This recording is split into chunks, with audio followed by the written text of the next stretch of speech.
You don't try to make this a tax evasion technique.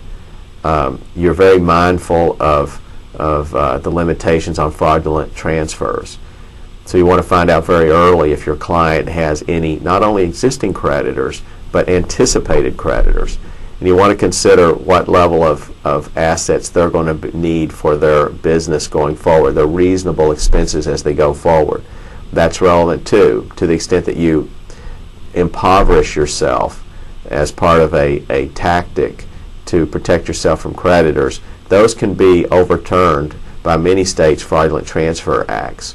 Just because if you know you're going to have needs for these creditor services, and you go ahead and deliberately take steps to make you unable to meet those needs, then you obtain the services or obtain the products, that's considered a fraudulent conveyance, even though that creditor technically didn't exist the day that you did the transfer.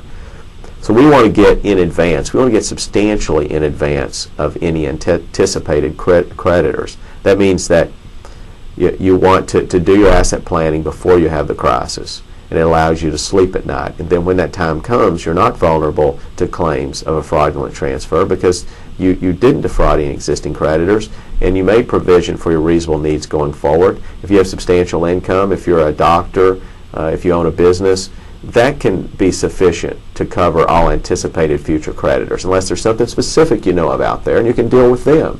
You can even transfer assets into a trust, for example, and independently leave out a sufficient amount to meet a specific creditor.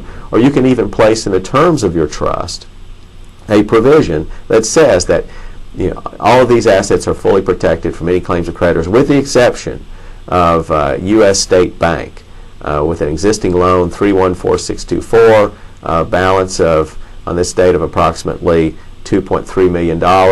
And so what you've done is you've avoided any charge, not only by that creditor, but by another creditor that, oddly enough, and there are cases that are very clear to this effect, you can have a third-party creditor who hinges their argument about fraud based on the fact that you must have defrauded another creditor, meaning someone who existed, like the example I gave you, that bank's loan existed. Well, even though that bank may have ultimately been paid by you voluntarily, you transferred your money into this trust, you did not provide for that bank, but yet you went ahead and voluntarily, or your trustee did, made payment to that bank. There are cases to the effect that a third-party creditor that did not exist at that time, a future creditor, made a claim that there's a fraudulent conveyance there because they observed what happened to that bank and what potentially could have, meaning that the bank potentially could have not gotten paid because there wasn't a provision in the transfer. Hope I didn't lose you there. So all this is to say is that you can provide for existing creditors. I'm not communicating to you that if you're going to do asset protection planning to avoid fraudulent conveyances, you have to get rid of all creditors. No, you can provide for them, and that's what allows you to avoid the fraudulent conveyance. You provide for them either through the terms of the trust, or you keep sufficient assets outside the trust that are available for those. And again, the reasonable needs of anticipated future creditors are important too.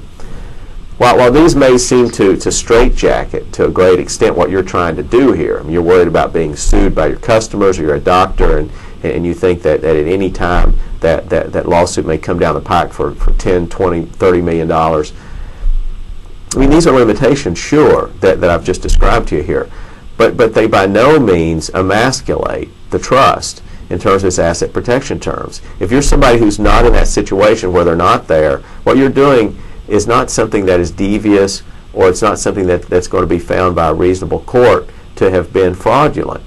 What you're doing is anticipating something that might come down the road but does not exist today. That's the ideal situation, the circumstances under which to commence your asset protection planning. Those are the stages, those are the early points where you want to start. So we'll talk about those as we go forward, and you'll probably have questions. While at this stage, over the next several weeks, I probably won't invite you to submit those simply because I want to stay on track with this overview. But over time, we'll encourage those questions to come in, and we'll try to get to them. And maybe a good part of the show will simply be answering many of those questions. Well, time goes fast. I hope that this sort of overview we talked about today has been helpful to you. We'll be coming back in weeks to come. I look forward to your joining us, and tell others. There aren't a lot of places you can go online where you have someone talking about asset protection planning. It's a subject that you don't run into a lot. So I encourage you to tell others to join us, and hopefully we'll be helpful to them too. My name is Joe Cordell. This has been another episode of Cash Counsel. Thank you.